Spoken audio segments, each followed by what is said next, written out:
আমাদের ছাত্র শিবির পক্ষ থেকে ঢাকা বিশ্ববিদ্যালয়ের শাখার যে আয়োজন, আমাদের প্রত্যেকটা রমজানকে কেন্দ্র করে আমাদের বেশ কিছু আয়োজন থাকে এবং এই আয়োজনগুলোর মধ্যে অন্যতম একটা হচ্ছে আমাদের যে ইফতার প্রোগ্রাম কর্মসূচি।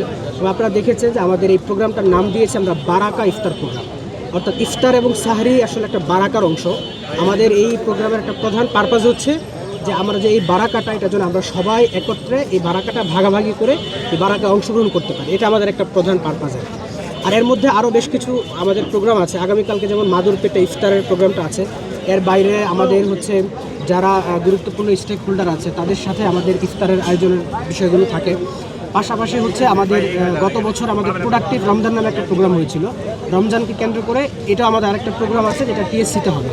তো রমজানকে কেন্দ্র করে আমাদের যে প্রোগ্রামগুলো, এর প্রধান যে পারপাসটা সেটা হচ্ছে যে শিক্ষার্থীদের সাথে আমাদের যে আনন্দ ভাগাভাগি এটা কন্টিনিউ থাকবে এবং আমরা প্রত্যাশা করি যে এর মাধ্যমে ক্যাম্পাসে যে একটি সুষ্ঠু এবং সুন্দর পরিবেশ এতদিন পর্যন্ত যেটা ছিল এই পরিবেশটা যেন বজায় থাকে এবং অন্যান্য ছাত্র সংগঠন যারা আছে তারাও তাদের জায়গা থেকে আন্তরিকভাবে এগিয়ে আসবে এবং আমরা যে সুষ্ঠু এবং সুন্দর ও নিরাপদ একটা পরিবেশ চাই সেই পরিবেশটা যেন বজায় থাকে, এই প্রত্যাশাটা আমাদের দিক থেকে থাকবে।